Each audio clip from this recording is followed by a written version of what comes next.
All right, so next thing we're going to do with this high-res crate is we have a bajillion, like 3 million polygons on here. And yeah, I haven't finished mine. I expect yours to be better. Go ahead and scratch up other areas. Don't go too crazy, but give it some life. Give it some something to make it feel like it's been through the war or whatever you want to do. Just don't go crazy because I want to make sure it looks good. The big deal is, like these screws right here I did, these are really crappy. Do better. But do your best. If you don't want to do screws, I actually suggest you don't. We're going to do them in substance, so just an idea. Give the scratches and maybe some chinks. You could do some other stuff to this, like cutting out some of this maybe, or who knows.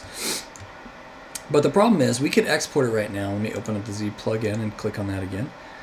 We could export it right now as FBX export, and we'd set our settings to like this. It really doesn't matter. But the problem is it's really big, and there's a good chance with 3.3 million polys that it's going to crash. So we're going to cut it back, and this is the amazing thing. It's called Decimation Master. Let me show you what the mesh looks like. It's nice and quadded and stuff, and it's awesome. Well, we're going to come in here and go to Decimation Master, and we're going to say pre-process current. And it's going to take a few seconds and process this. What it's going to do, and this is one of the reasons I always tell people that computers are crazy and they don't see things like we do. It's going to optimize the way this is actually built. It's going to cut it into tries, basically, and n-gons, and all the things I tell you not to do because it makes it harder to model. But the computer, it doesn't care. It gives two craps. So what we have to do is be happy that it's doing it for us and not cutting it back by hand, because 3.3 million polys cutting back is a lot. So we're waiting on this to finish up here.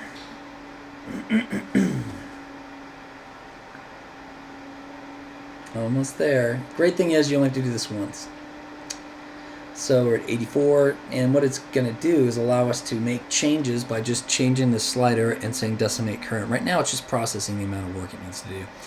Reordering, writing file to disk, yada yada yada. Okay, it's ready. Now it's set by default to 20%, so 20% at 3.3 million would be, well, 10% would be 300,000, so 20% would be 600,000, something in there, maybe 700,000. Let's see what it does.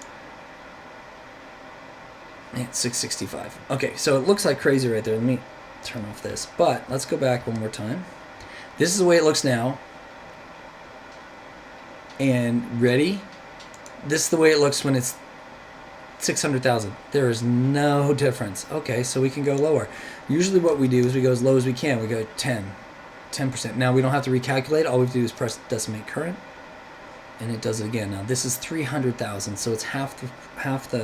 Now it's 10%, so it's 330,000. Let's do 5%. It doesn't have to be this low for what we need. I mean, 300,000 is more than plenty for the export. I just want to show you how amazing this is. Let me pull back out, undo. We're back to 300,000. Let's look at this detail right here in these areas. Right here. I'll pull back again, and you watch the number. 600,000. I see very little difference. Let's go back one more time. And 3 million. 3 million, and I see nothing. So I go down to 5% from the 3 million, and it's 166, and I see no difference. That's partially because I have a really, fat, crappy model. I need to spend a lot of time on this, and that's something that you all need to start doing, is spending time on your modeling. But just the amazing factor. Now let's look at what it did to the model. It looks like crazy town. Okay, I imagine having a model this way would be crazy. So we don't. But we don't need anything else but then the way it looks like. So all we care about is how it looks. And it's kept the exact same look as it had when it was made, with 3 million polys. It's just not for humans, bad humans. So now I've got it to 166K. I'm going to go export. And then when I do this, I usually name it Z. So I'd say create high and then Z.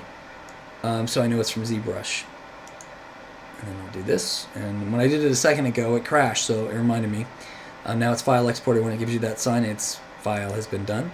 All right. And the other thing I want to make sure you do is you export the low. Ooh.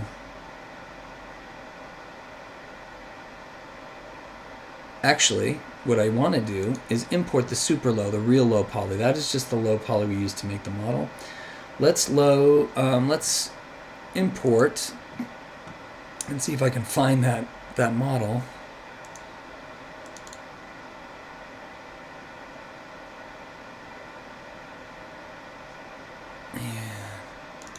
Okay, so this is the low res one that we use to make the high res one. We don't really care about that one right now. We just have it as a backup. And I probably should have named this a little bit differently, but I'll come back to that in a second. And we're going to come up to this right here, a different one, a different tool. And we're going to say import. We're going to say import crate super low, open, and this is the original crate, the one we made that first or second week. Okay, now we're going to come over to the crate high, and we're going to say inserts and come over to this crate and put it in there. The reason I'm doing this is because I want to make sure my low and my high are exactly coming out of the same place and are exactly the same size. If I don't do this, Zbrush with its wonderful scaling tool stuff that I've talked to you, or I guess we could talk about, does some wonderful things. Anyway, this is a way to get around that problem. It's always worked for me.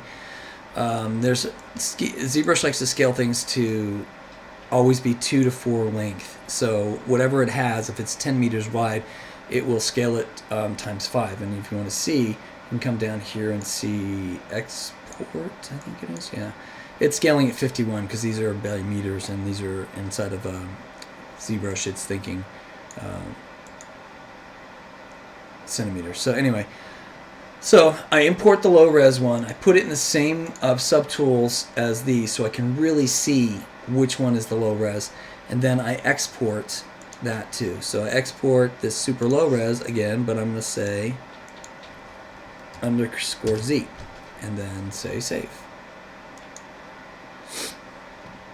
And now when I'm done, I have a super low Z file, super low Z file, and a crate high Z file. Those are the ones we're going to use on our next thing. We're going to talk about Substance Painter probably for the beginning of, or for next class, and then you'll probably won't get back to the crate until the Monday or Tuesday after. But we're almost there. All right. So that.